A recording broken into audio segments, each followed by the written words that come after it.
ሰላም ዝኸበርኩም ተኸታተልትና ከመይ ትውዕሉ እምባርከስ ናይ ሰዓት ዜናታት ሒዘ መጽኩም ኣለኹ። መጀመርታ ግን ኣርእስተ ዜና ስለ ቤላቤሎ ስርዓት ብልጽግናን ወያነን ዝወፀ ሓድሽን ዋናውን መግለጺ ኢትዮጵያ በአሜሪካ ዝነብሩ ተደለይቲ ሰባት ተመሓላሊፎም ክወሃብዋ ሓቲታ ሓፈሻዊ ጉባኤ ሕብራት ሃገራት ኣባልነት ፍልስጤም ኣጽዲቑ እስራኤል በኣጽዋራት ዋሽንግተን ዓለም ለኻዊ ሕጊ ጥሒሳ ክትከውን ከም ትኽእል ኣሜሪካ ገሊፃን ካልኦትን ዝብሉ ዜናታት ሒዝና መጽናኩም ኣለና። ሰናይ ምክትታል። ብዛዕባ ቤላቤሎ ትግራይን ብልጽግናን ዝወፀ ሓድሽን ዋናውን መግለጺ ኣብዘን ዝሓለፋ መዓልትታት ማስተር ኦፍ ኮንስፒረሲስ ወይ ድማ ኬላታት ቤላቤሎ ዝኾኑ ካድራት ብልጽግናን ግዚያዊ ምሕዳር ትግራይን ከማመለው ኣብ ቤላቤሎ ክንገርገሩ ቀኒዮም ኣለው። ዝገርም ውህደት ነይሩ። ብሓባር ኣብ ልዕሊ መራሕቲ ወያነ ዘካይድዎ ዘለዉ ናይ ሚድያ መጥቃዕቲ ዳርጋ ኣብ ጥርሲ በፂሕሉ ክበሃል እውን ይካል እዩ። ካብቲ ክንዛረብ ዘገደደ ግን ሕጂ ስም ኤርትራ ከም ዘንጠብጥብ ማይ ኣብ ፈቐዶ ሜዳልታት ከነጽግቦ ምሕራዮም እዩ። ብደቂቅ ክንዕዘቦ ከም ዝጸናሕና ኣብዘን ዝቐነያ መዓልትታት መራሕቲ ወያነ ኣብ ሸቐልቀለዮም ቀኒዮም ክበሃል ይካል። ካድራት ግዚያዊ ምሕዳር ትግራይ ምስ ካድራት ብልጽግና ብምጽማድ ኣብ ልዕሊ መራሕቲ ወያነ መጠነ ሰፊሕ ናይ ሚድያ ወፍሪ ፈንዮም። ካብቲ ዘደንጹ ድማ RSF ዕጡቓት ትግራይ ኣብ ልዕሊ ዕጡቓተይ መጥቃዕቲ ኣካይዶም ዝብል ነቲ ወፍሪ ነዳዲ ዝህብ መግለጺ ኣውፅዩ።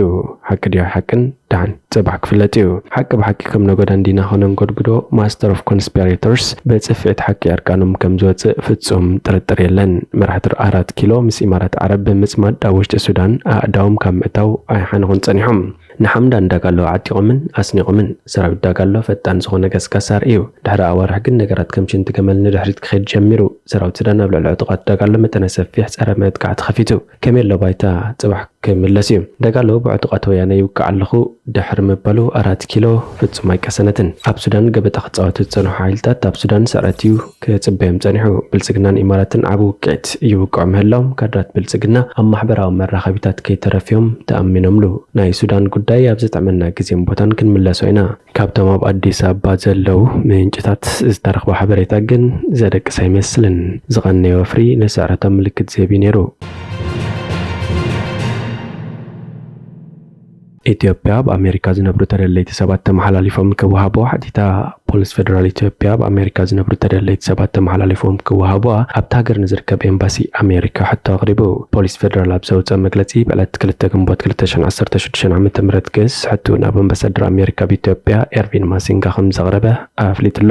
እቲ ሰላምን ውሕስነትን ሃገር ብምዝራግ ክስለን ደልዮም ተመሓላሊፎም ክወሃቡና ዝብል ሕቶ ዝቐረበ ኮሚሽነር ፌደራል ፖሊስ ኢትዮጵያ ጀነራል ደመላሽ ገብረ ሚካኤልን ኣምባሳደር ኤርቪን ማሲንጋን ተራኺቦም ኣብ ዘካየድዎ ዘተ እዩ። ኮሚሽነር ደመላሽ ገብረ ሚካኤል ነቶም ኣብ ሃገር ኣሜሪካ ኮፍ ኢሎም ሰላምን ውሕስነትን ሃገርና ዝዘረጉ ዘለው ተደለይቲ ሰባት ሓሊፍካ ኣብ መሃብ ወገን ኣሜሪካ ምትሕባር ክግበር ብዝብል እዩ ነቲ ኣምባሳደር ሕቶ ኣቕሪቡሉ።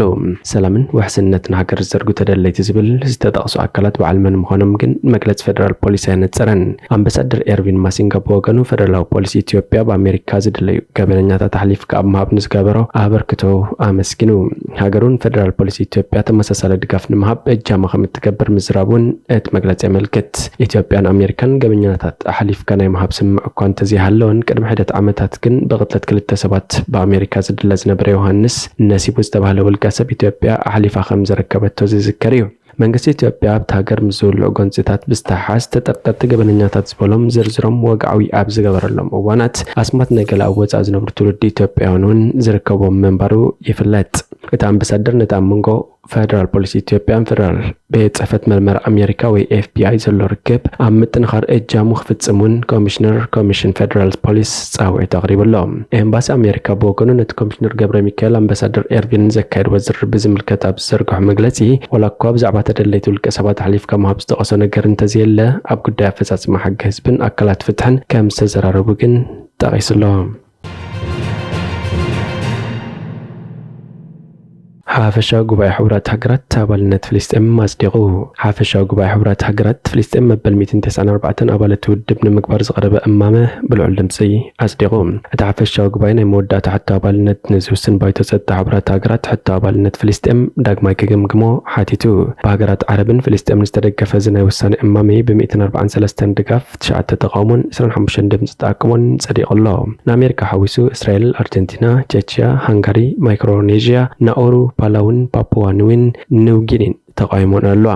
فلسطين ካብ 2012 ጀሚሩ ናይ ተዓዛብነት ቦታ ጥራሕ ዝተዋህባ ክኸውን ከሎ እዚ ድማ ኣባል ሃገራት ኣብ ትውድብ ካብ ዘለዎን መሰል ኣዝዩ ዝተገደበ ምዃኑ ይግለጽ። ኣባልነት እቲ ውድብ ብባይቶ ጸጥታ ሕቡራት ሃገራት ጥራሕ እዩ ዝውሰን። ኣብ ዝቐረበ እዋን ድምፂ ብድምፂ ናይ ምስዓር መሰላ ተጠቂማ ነዚ ሕቶ ተቐባልነት ከይረክብ ዝገበረት ኣሜሪካ ብዓርቢ ኣብ ዝነበረ ድምፂ ናይ ምሃብ ከይዲ ነዚ መሰላ ኣይተጠቀመትን። ፕሬዚደንት ፍልስጤም ማሕሙድ ዓባስ ነዚ ናይ ውሳኔ ሓሳብ ብሓጎስ ብምቕባል እዚ ክስተት ኣብ ባይቶ ጸጥታ ሕቡራት ሃገራት ንዝግበር ውሳኔ ድምፂ ከም ዝኸውን ገሊጹ።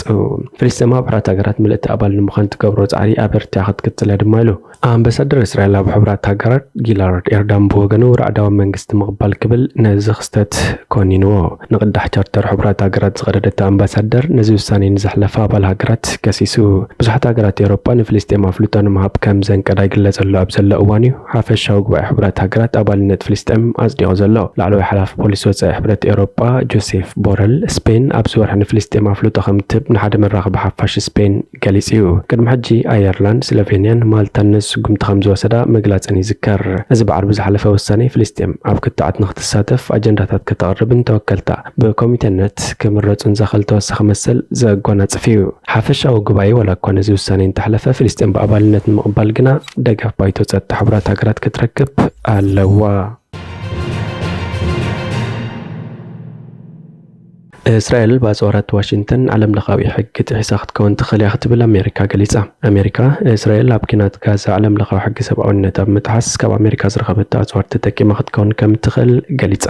ሚኒስትር ጉዳያት ወጻኢ ኣሜሪካ ብዘውፅኦ ሰነድ በኣሜሪካ ዝቐረቡ ኣጽዋራት ምስ ግቡእ እስራኤል ብዘይቃዶ መልክዑ ኣብ ጥቕሚ ምውዓሎም ምግምጋም ምኽንያታዊ እዩ ኢሉ። እንተኾነ መንግስቲ ኣሜሪካ ኣብ ገምጋሙ ሙሉእ ሓበሬታ ከም ዘይብሉ ይሓቢሩ። እቲ ክዳናጎይ ዝጸንሐ ጸብጻብ ብዓርቢዩ ናብ ኮንግረስ ቀሪቡ። እቲ ብዋይት ሃውስ ተኣዘዘን እቲ ሃገር በኣሜሪካ ዝቐረበ ኣጽዋር ብኸመይ ከም ዝተጠቀመትሉ ዝግምግምን ጸብጻብ እስራኤል ኣብ ጋዛ ንዘካየደቶም ገለ ስርሕታት ዋላ እኳ እንተገሰጸ ሰራዊት እስራኤል ዓለም ለኻዊ ሕግታት ጥሒሱ ካብ ምባል ግና ተቆጢቡ እዩ። እስራኤል ኣብ ጋዛ ንሓማስ ብምውጋእ ፍሉይ ዝኾነ ወታደራዊ ብድሆ ክትገጥም ግድን ኮይኑዋ ይብል እቲ ጸብጻብ። ካብዚ ብተወሳኺ ዋሽንግተን ኣብ ሕጋዊ ኣጠቓቕማ ኣጽዋር ኣሜሪካ ዝምልከት ካብ እስራኤል ተኣማንን ዘተኣማምንን መረጋገፂ ብምርካብ ናብ እስራኤል ኣጽዋር ምግዓዝ ክቕጽል ከም ዝኽእል ሓቢሩ። እቲ ሰነድ ሓማስ መሰረተ ልምዓት ሲቪላት ንወታደራዊ ዕላማ ሲቪላት ድማ መከላኸሊ ይጥቀም በምህላው ኣብ ዝንጥፍ ኩናት ዝካየደሉ ዞባ ኣብ ባይታ ዘሎ ሓቂ ንምፍላጥ ኮነ እቶም ሕጋዊ ዕላማታት ንምንጻር ከቢድ እዩ ይብል። እንተኾነ እስራኤል ኣብ ስራሓት ኣሜሪካ ዝኾነ ኣጽዋራት ዘለዋ ጽግዕተኛነት ብምሕባር ኣብ ግምት ምእታው ምናልባሽ ምስ ዓለም ለኻዊ ሕጊ ሰብኣውነት ብዘይቃዶ መልክዑ ኣጽዋር ኣሜሪካ ተጠቂማ ክትከውን ከም እትኽእል ገሊጹ። እስራኤል ኣብ ትገብሮ ወታደራዊ ስራሕታት ሲቪላት ካብ ጉድኣት ንምሕላው ብሉጻት ኣሰራርሓታት ንምትግባር ፍልጠትን ልምድታት መሳርሕታትን ከም ዘለዋ ዝበለት ጸብጻብ እንተኾነ ንልዑል ጉድኣት ሰላማውያን ሰባት ሓዊሱ ኣብ ባይታ ይርአ ዘሎ ውጽኢታት ሰራዊት እስራኤል ብኣግባቡ ይጥቀመሎም ኣሎ ድዩ ዝብል ሕቶ ዘልዓል እዩ ኢሉ። ሕቡራት ሃገራትን ሰብኣዊ ትካላትን እስራኤል ሲቪላት ካብ ጉድኣት ንምክልኻል ትገብሮ ጻዕሪ ዘይቃዶ ውጽኢታዊ ዘይኮነን እኹል ዘይኮነን ብምባል ከም ዝገለጸውን እቲ ጸብጻብ ሓቢሩ። ፕሬዚደንት ኣሜሪካ ጆ ባይደን እስራኤል ኣብ ራፋ ሓድሽ መጥቃዕቲ እንተዳ ፈጺማ ኣሜሪካ ኣጽዋር ካብ ምልኣኽ ከም ትቁጠብ ብወግዒ ምጥንቃቑ ስዕብዩ እዚ ጸብጻብ ወፂኡ ዘሎ። ቀዳማይ ሚኒስትር እስራኤል ቤንያሚን ኔታንያሁ ግና ንመልእኽቲ ባይደን ዕሽሽ ብምባል ኣጽዋር ኣሜሪካ ምልኣኽ እንተቋሪፃውን እስራኤል ኣድላይ እንተኮይኑ ንቤና ኮይና ትውግእ ከም ትቕጽሎ እዩ ፈኪሩ ዘሎ። ሕቡራት ሃገራት ካብ ብሶኒ ጀሚሩ ልዕሊ 80,000 ሰባት ካብ ራፋሕ ከም ዝሃደሙ ገሊጹ ኣሎ። ሓማስ ብሸውዓተ ጥቅምቲ ኣብ ደቡባዊ እስራኤል ብዝኸፈተ አንደበታዊ መጥቃዕቲ 200 ሰባት ከም ዝቐትሉ እስራኤል ትገልጽ። ኩናት እስራኤል ጋዛ ካብ ዝውላዕ ልዕሊ 34,900 ፍልስጤማውያን ከም ዝተቐትሉ ሚኒስትሪ ጥዕና ጋዛ ኣፍሊጡ ኣሎ። እምበርከስ ዝኸበርኩም ተኸታተልትና ናይዚ ሰዓት እዚ ዜና መሰናዶና ኣብዚ ፍጸም። ሓደሽ ዜናታት ንምክትታል ሰብስክራይብ፣ ሼር፣ ላይክ፣ ኮሜንት ምግባር ኣይትረስዑ ኢኹም። ሰላም።